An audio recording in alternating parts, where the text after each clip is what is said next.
Greetings and welcome to another edition of the Ad Astra Kansas Money Talks podcast.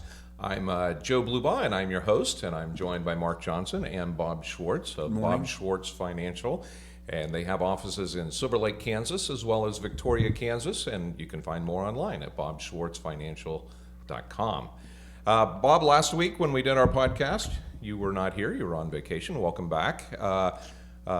This week's going to be a little bit different. Instead of a scenario or a topic that we're going to discuss, we'll actually have some scenarios. And Mark has gone through and put these scenarios together. We've given a copy to Bob, but he has not read these. He has not looked at these scenarios. So he's going to get a scenario from Mark and kind of on the fly give some advice on what he would do in these scenarios.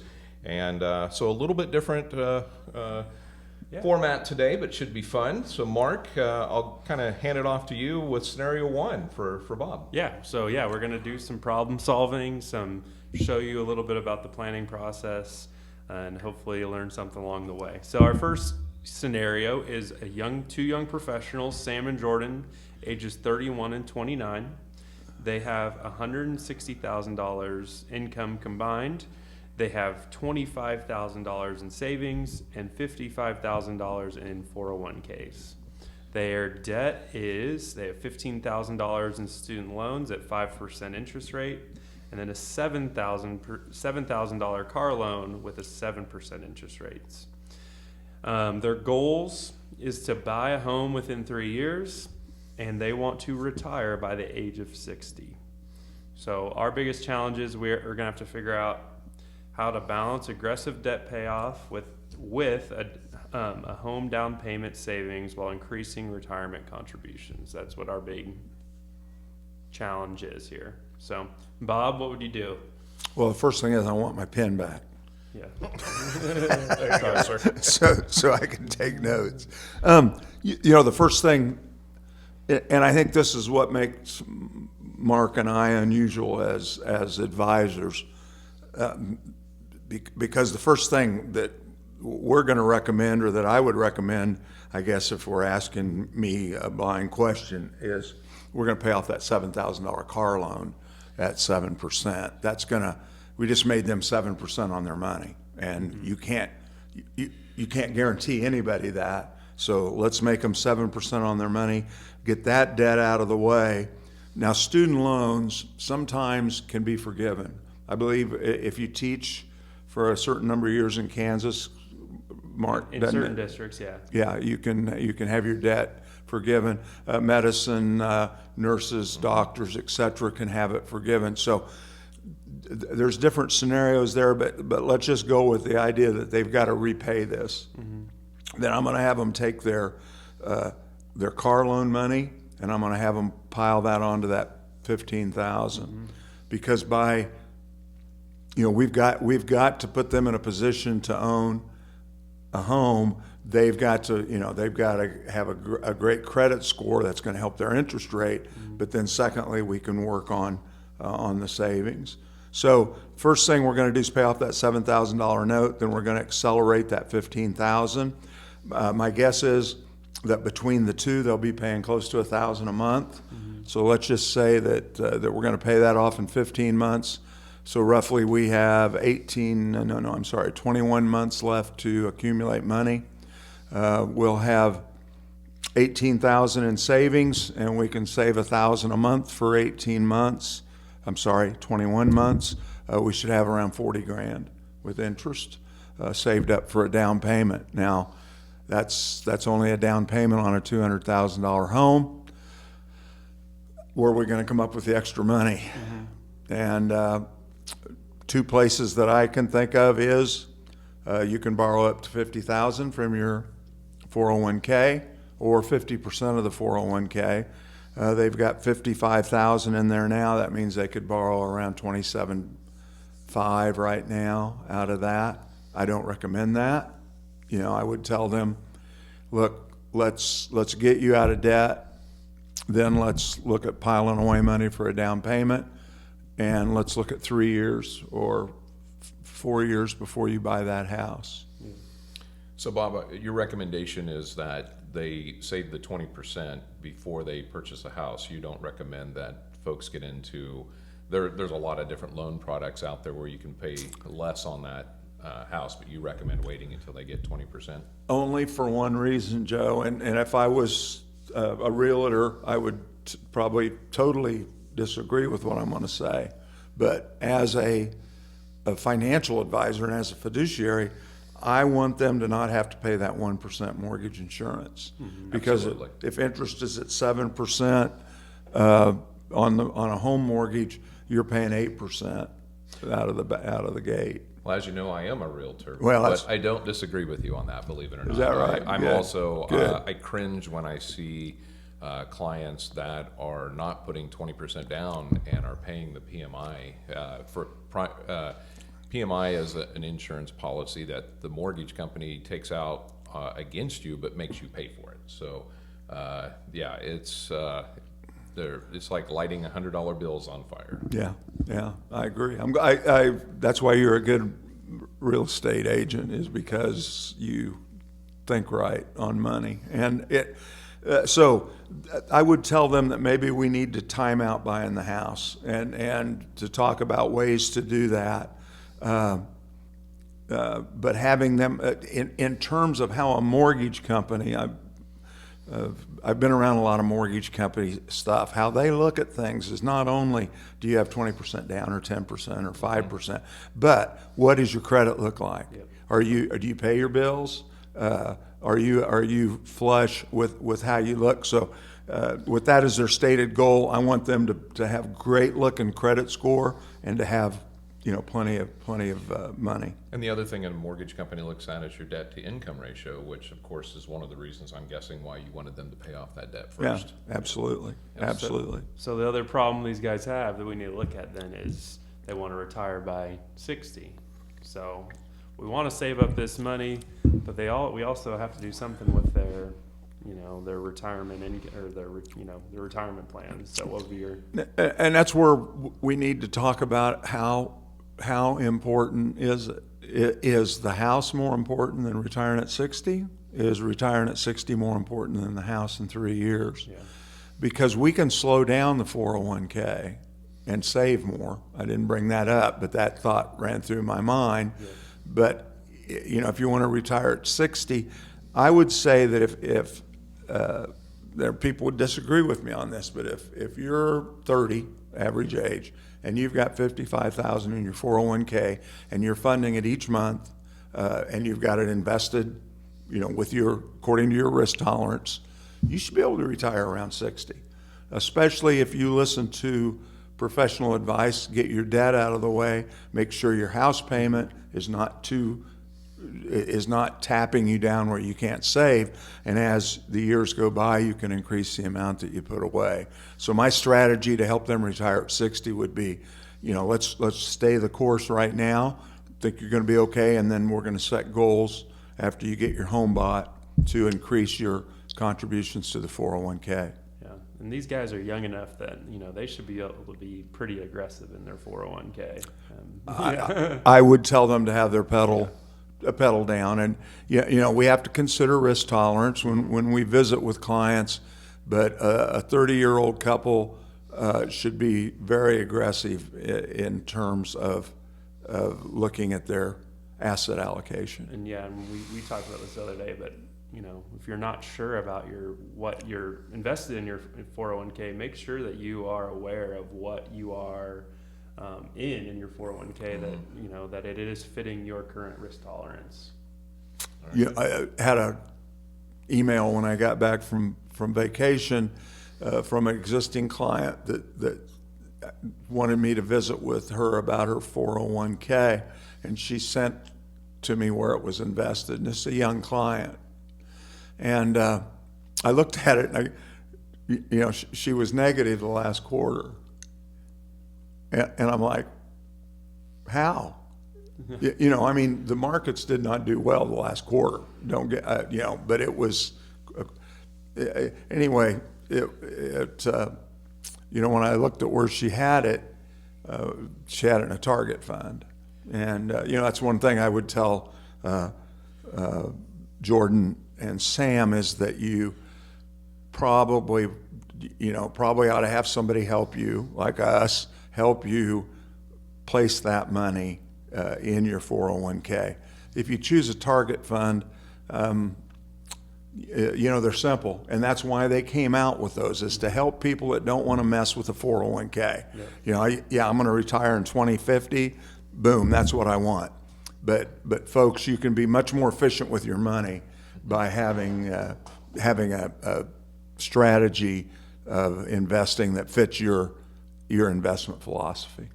Very good.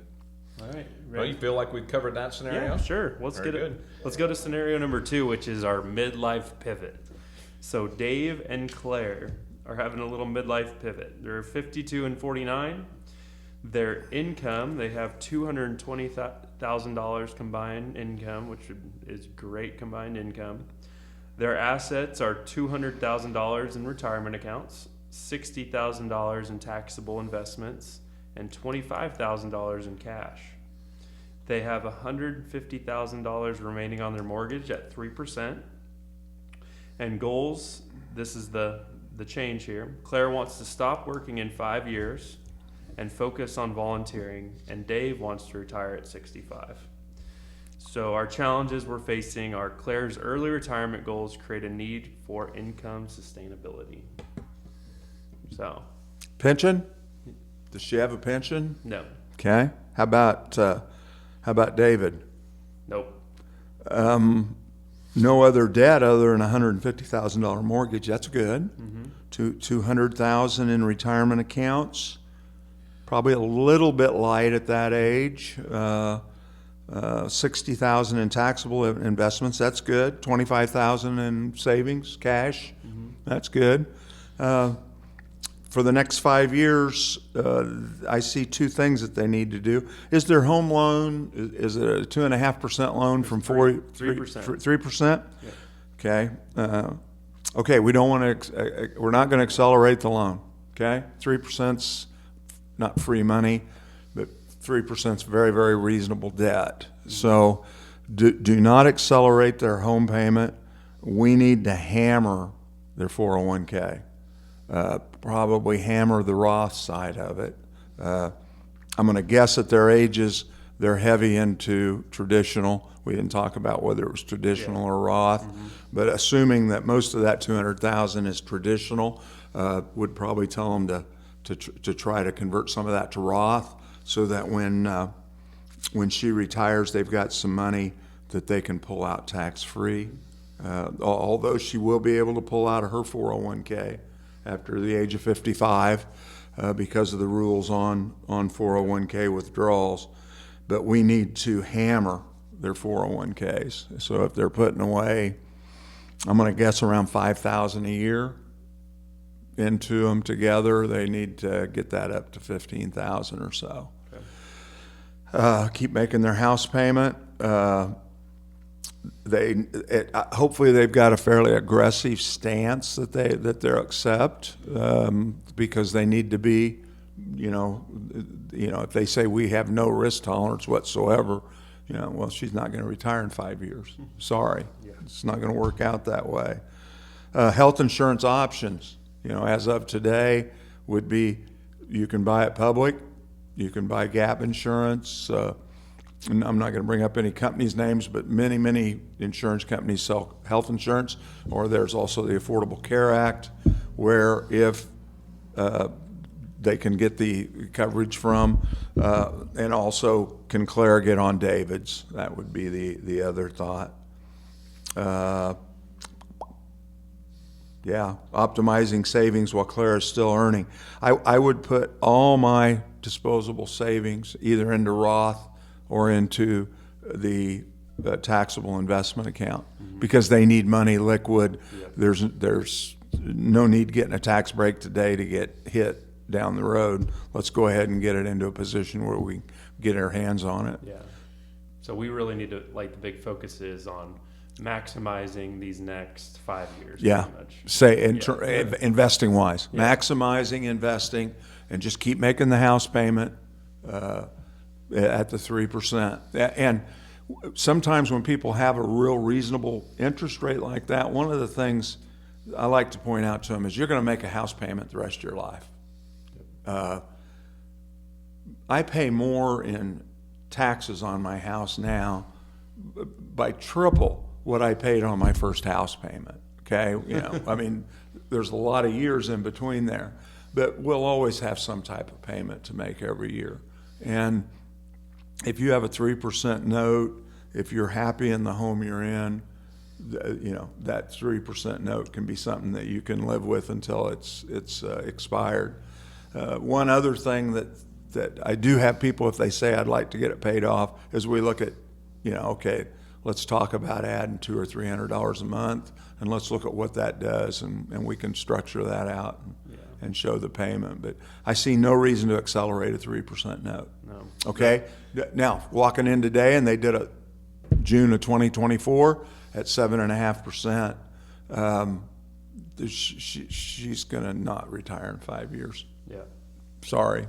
The one thing that stuck out to me too is they have a combined income of $220,000. And their emergency fund's only $25,000, and there's obviously some spending maybe issues that we maybe need to have or talk to with these guys. Well, hopefully they've got a $600,000. I mean, my guess is at $220,000, they got a $600,000 home that they've got a very reasonable mortgage on. Yeah, and that's one of the things that I was thinking in the back of my head with this scenario is they've got 5 years to plan for this. And I looked at the same thing. $25,000 in cash is all that you have right now. Maybe more than anything else, in that 5 years, you really need to come up with a plan, like a spending plan and a budget, because that income is going to get slashed when she stops working. Making sure that your budget fits that new income and you can still meet all those goals would be top for me. One thing that 48 years has taught me, people don't like to hear you need to stop. Yeah, I mean, otherwise we're probably, in this income bracket, we're probably talking about 2 to 3 vacations a year. And I have found if you talk with people about, well, why don't we talk about stopping 2 of those? I'll save you. There's another $15,000 a year, $7,500 a vacation, let's say. Well, there's another $15,000 a year. With a couple, one person, one of those people do not want to hear that. It's their solace. It's how they can keep working for 5 more years. People, I guess that's they should be able to save $40,000 to $60,000 a year easily, and erase debt and have tons of money sitting in their savings account. But they're obviously doing something, and of course our job is to also to find out if they have some leaks going on that how many times have I ran into people in this income category paying a fortune in life insurance premiums because somebody convinced them that whole life insurance was an investment. And when things like that pop up, we need to visit with them about, hey, here's what's happening with that money. Here's what you could be doing with it. We could spend a whole show talking about life insurance and investing through that point, but at some point, I'm assuming you get to a point where you're kind of self-insured, and that would be the goal of these folks, is to get to that point as well. Yeah, well, and we can talk about that with the next scenario that I just popped on down there. But like I tell folks, everybody's not the same. And matter of fact, nobody's the same. But I canceled all my life insurance when my last child got out of college because I had done my job, my purpose to raise my children. I mean, the most important thing that I'm going to do. And if something happened to me and I passed away, my wife was going to be fine. If something happened to Deb, I'm going to be fine. We had self-insured. And and folks like this, they probably still have liabilities, raising children and such, but they probably also can self-insure here pretty soon. All right. Well, that's a good segue. Let's move on to scenario number 3. Yeah, and so this one's our Kansas-ish scenario, a little bit more pointed. We're going to look at the pre-retirement farming couple, Rob and Linda. They're 60 and 61, so we're hitting right pre-retirement. They make about $80,000 from their farming operations. They have $550,000 in land value. They have $180,000 in retirement accounts and a $50,000 emergency fund. They have their only debt is $75,000 on an equipment loan at 7%. And their goals right now are to fully retire by 67, but transition away from daily farm operations sooner. Their challenges that we see right here are lack of diversification in their asset base and farm income dependency. So, One couple of things jump out at me. $80,000 farm income is pretty good because ag producers don't like to pay taxes. So they find ways to lower that number. So in this example, a landowner with $500,000 worth of land is a farmer that's probably doing a lot of leasing ground, because $500,000 worth of ground, as we all know, is not a lot. I mean, that's some areas of the state, that's 80 acres, but in most areas of the state, that's 160, and that's not enough to farm. So we're talking about somebody that's renting a lot of ground, and they do have a decent emergency fund, and they don't owe a lot on equipment loans. The equipment loans, I'm going to take a guess, are probably very low interest rate, probably 0% or 2%. That's something that they bought. Actually, on this one, it's 7%. Oh, well, 7%. then they don't have any money saved up because they don't have enough to pay off their debt. Yeah, and the other thing is, I know that the farm ground is not a lot of their that they rent a lot of ground is because they do want to fully retire at 67, which is not any farmer I've met in my 48 years, other than farmers that were renting ground and had a transition in their mind of getting out of the business. So where I would look at is, okay, their biggest asset's their ground. They don't owe anything on their land, and $550,000. What type of income will that create for them? Otherwise, what can they get in rent? If that's 550, let's say that's 160 acres. okay, and let's say that you could get $130 an acre for that. Which in eastern Kansas is average. Let's say $100 an acre, because that would be central and out west, probably a number that's fairly close. So $100 an acre, they're going to get $16,000 a year of income off of that. Social Security, when he's 67 at full retirement age, again, because farmers can control their income, they generally don't get a whole lot in Social Security benefits because they haven't paid a whole lot in. So let's say that their Social Security is $2,000 a month. Well, that's $40,000 worth of income at 67. Is that sustainable for a couple that's used to making $80,000 a year? Yeah, No. pretty light there. Right, and of course, Linda's going to get half of his Social Security, so that'd be another $12,000. So that'd be $36,000. Now, if she worked outside the home, her Social Security could be larger. But we're probably looking at $50,000 a year of income at best at their retirement, unless they turned the land into an asset that could pay them a benefit higher than $16,000 a year. Let me ask you a question. What if the land on this, instead of 550,000, let's say it was 1.5 million. Maybe they had a little bit more. What would you suggest there if it was a kind of a bigger amount to play with? Okay, then let's just make it 2.5 million. Let's get to a little bit more realistic number.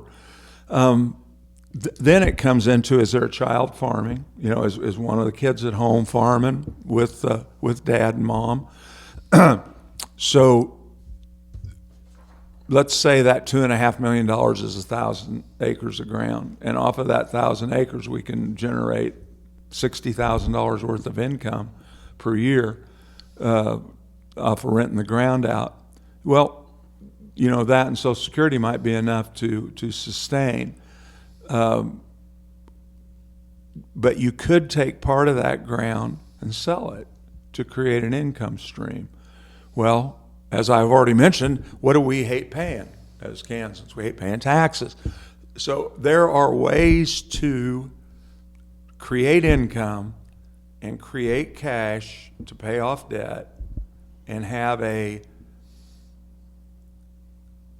tax-advantaged gifting program. And it's called a charitable remainder trust. It's CRAT or a CRUT, two different types.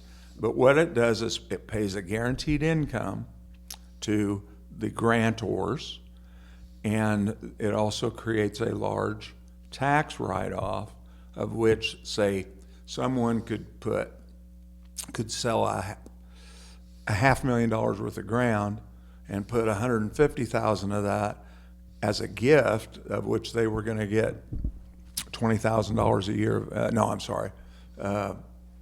$10,000 a year of income from for the rest of their lives, while getting that tax write-off, and they can sell the other $350,000, and the tax liability disappears because of the tax write-off they received from the gift.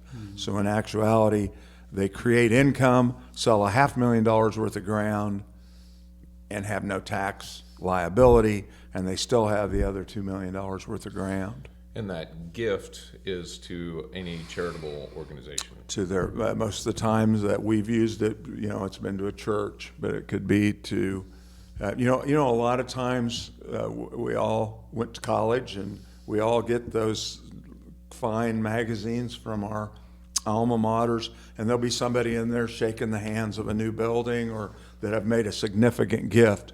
Most of those are those type of gifts that are actually finished off at the death of the grantors.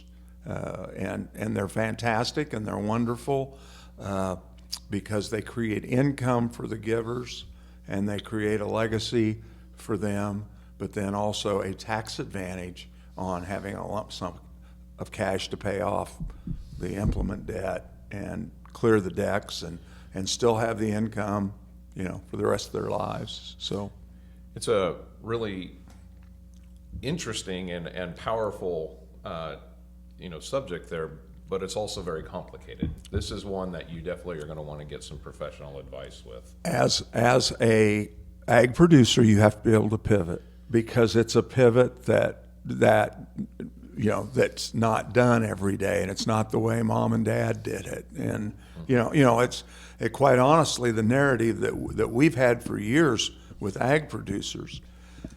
When I was a kid, my dad owned a tank wagon, and I'd go out in the truck with him, and because there'd be kids to play with when we pulled up to these houses where he took gas and diesel to. Well, these were small farms, and hard working people that were, working their tails off and just to stay above water. Today, farming is corporate farming. I mean, it's family farms still, but these are big family farms. They're not like they used to be. There's no till. Everybody, when that first came out, that no-till, well, that's not going to work. And now everybody's no-till. You've got to approach your ag business decisions the same way. We use computers today. We didn't use computers in 1980. We didn't understand what they could even possibly do for us. Today, it's part of our daily life. Same thing as with your retirement planning and your succession planning in the ag industry. It's totally different than it was for our parents. And so that's what I would say about Robert and Linda is they're in pretty good shape, as most ag producers are. Most ag producers don't have enough money. It's not a net worth problem. Mm-hmm. It's having having the asset base to fund their retirement while turning that farm or selling that farm to their heirs or to a succession. Those are all things that take planning.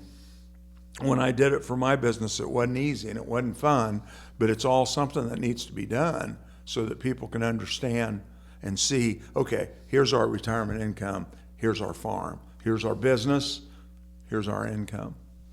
Oh, very good. Mark, Bob, I love this episode. I love the scenarios. As you can tell, Bob has obviously decades of experience, and you did a great job on the fly. Well, I there, talked, get an I A. talked way too much today, and No, that's, That was your that's- job today. That's not good. That's not good. And my voice sounds like I haven't talked for 2 weeks. And, well, wait, I haven't. I haven't. But Well, there are lots of scenarios here. Obviously, every scenario is different. Every person's different. Every couple's different. Every situation's different. So, if you would like to work with Bob and Mark, you can go to bobschwartzfinancial.com and get more information there. And if you like this podcast, please subscribe, give us a thumbs up, and we'll catch you at the next episode. Thank you. Thanks. thank you.